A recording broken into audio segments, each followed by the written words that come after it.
If you're a Division agent, you're probably not surprised. I know the Division community has pretty much gone through a lot. In fact, if you think about it, I myself, I've been making content on my other channel just covering the general gaming news. It's not like I disappeared. I'm still literally here, lurking, watching from the shadows at the moves that are going to be made next. Ubisoft Massive, the studio that, we entrusted to make our Division games because they provided us what I thought were two really iconic games. It may not be iconic for all the gaming industry, but it's iconic to most of us Division players. They went ahead and they pursued that Hollywood money, making two games, Avatar, Star Wars, in record time. Gotta give it to the devs, but they left their Division game on ice and chased everything else that wasn't what I thought was their most pivotal franchise for that studio. And now we see that a spin-off, and this has nothing to do with Massive actually. However, there's a spin-off that has something to do with the Division, Tom Clancy's XDefiant, aka XDefiant, now being set to shut down in June of next year. This is the second one, isn't it? Another one bites the dust, or is this the third one? I don't want to be the bearer of bad news. I don't want to be that guy, but I know I've been reading. I've been in the Discord servers. I've been on the comment sections. A lot of people are not necessarily the most thrilled about what's been going on. So seeing this shut down is not a joy for anybody, because this now, what this has done, it's basically put some developers in a very interesting spot. They did a good job. They made a game, but this niche coming in here to try to create an audience when there's a game like Call of Duty is not easy to do. It's not easy to do. So Ubisoft's XDefiant will be shutting down in June 2025. The whole press and the media and the general gaming, consensus will look at this and say, okay, it's just one more free shooter. But those of us in the Division community will be like, this is a shooter where they took Division assets, and instead of making a Division-based game or something along the Ghost Recon assets, those of you in the Ghost Recon community would also look at this and say they took some Ghost Recon assets instead of making another Ghost Recon game to go mash together a free shooter. And what has been the yield so far? Not what we would have thought. Ubisoft has its problems. It has its challenges, but it's still supporting the Division. So I'm quite shocked how they took all these other routes and did not focus at least direct some efforts to by now be having a Division 3 game already coming out the block. That should have been the plan. They should have been pursuing all these other projects if you felt like some passion project somebody wanted to do, or maybe they wanted to get their foot into Hollywood or whatnot. But there's no way you're going to leave your own personal orchard. That's the Division for Ubisoft Massive. That's Ghost Recon for Ubisoft Massive. You don't just leave your orchard, because these are your core shooters. The Tom Clancy name is your core shooting name in a market where there are some really heavy shooters, and you've gone ahead to do this. Bruh, I was supposed to read this article. I've been on a soapbox. Let's look at what's being said here. Several sources have revealed that Ubisoft will be shutting down XDefiant in June 2025. The news was mentioned in an internal all-hands meeting today. The decision was made due to poor player numbers and a lack of player spending, according to sources familiar with the decision to sunset the game. If you've never heard any news about all this fiasco that I actually did put out here, Ubisoft was trying to go ahead to take these shooter franchises, break them into little shreds and crumbles, and try to sprinkle them within the market in order for them to be able to farm dollars.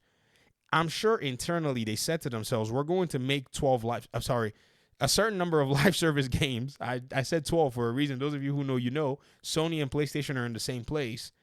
They're going to go ahead and make all these live service games and try to farm money for it. This is another one that's shutting down. The Division Heartland, that one never made it out of development, and it's already shut down. I hope the efforts are being channeled to a Division 3 game. There's something different about a Division 3 game because it's a full-fledged game.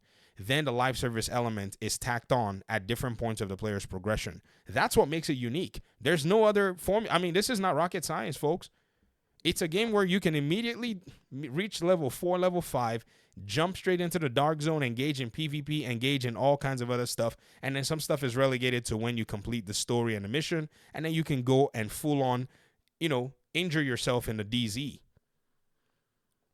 It's understood, according to this article, let's keep going, layoffs will impact a significant number of employees at San Francisco studio and supporting studios, with some staff already receiving severance information.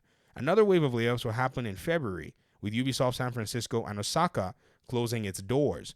Around 170 to 180 people are understood to be losing their jobs. I take no delight in seeing this. This to me is the saddest news ever. When you lose your source of income, it's just not a good situation. This is not rocket science.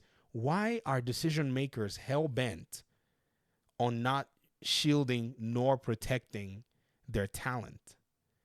It's like you want to run them through the mill with intense risk, by the way.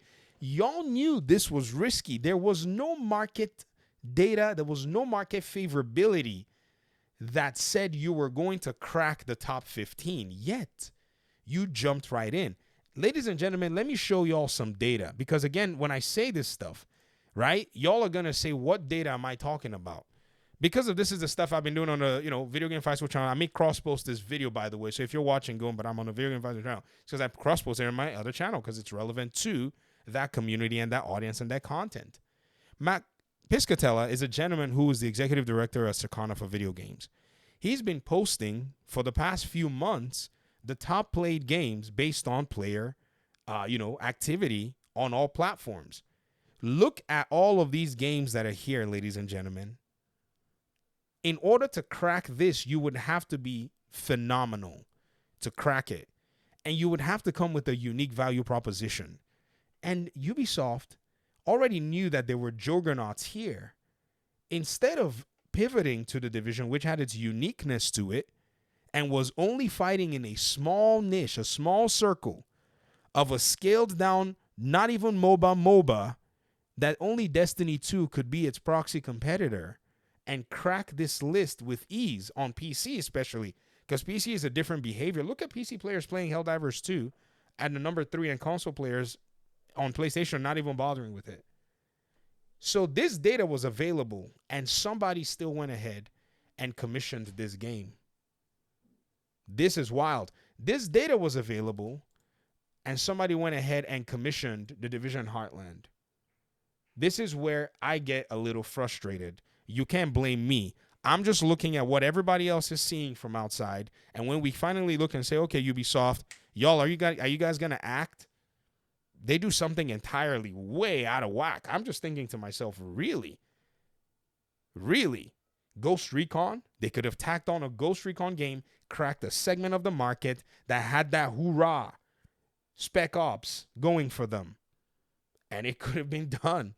And this Helldivers hoorah, let's go in there for a democracy theme, has skyrocketed this game, and PlayStation is going to basically benefit more from the PC audience than its own audience in terms of Helldivers 2. And PlayStation and Ubisoft had the blueprint right in front of them. Right in front of them. And keep in mind that Helldivers 1 was not the most successful game. Even Sony, they threw their weight behind it. It's their IP. But they still knew that there was a core audience there. How Massive decided it was going to go somewhere and go, cultivate another audience is shocking to me. I said Massive, sorry. Ubisoft and XDefiant, and even, with Red Storm and all of the others that tried to do the other, proxy, Tom Clancy-based live service games. XDefiant started an uphill battle after Season 1 with a lack of player spending, having the team scrabbling to cut costs. In 2024, Insider Gaming reported XDefiant was on borrowed time, despite initially having strong player numbers. Frustrations within the studio were always aimed at its leadership, who refused to take responsibility for the project's shortcomings, which could have been avoided with a better studio culture, said the people. Nonsense! I feel bad for the developers, but please, nonsense. All of this could have been avoided if there was a lot of good pre-planning and analyzing and looking at your market very well, because you would have shielded yourself had you had a fully fledged game that could have sold base copies before monetization will be tacked on behind. That way, players have something that they can hold on to and play and enjoy. If they wanted to get into the monetization side, they could. If not, they leave. But you would have been able to earn an income stream. But now you've made a full-blown game with all that investment to no yield. Or am I talking nonsense? Am I stupid? Am I crazy? I'm wondering to myself. Let me hear your thoughts in the comment section, because I think I might eventually start yelling if I keep going. Peace out.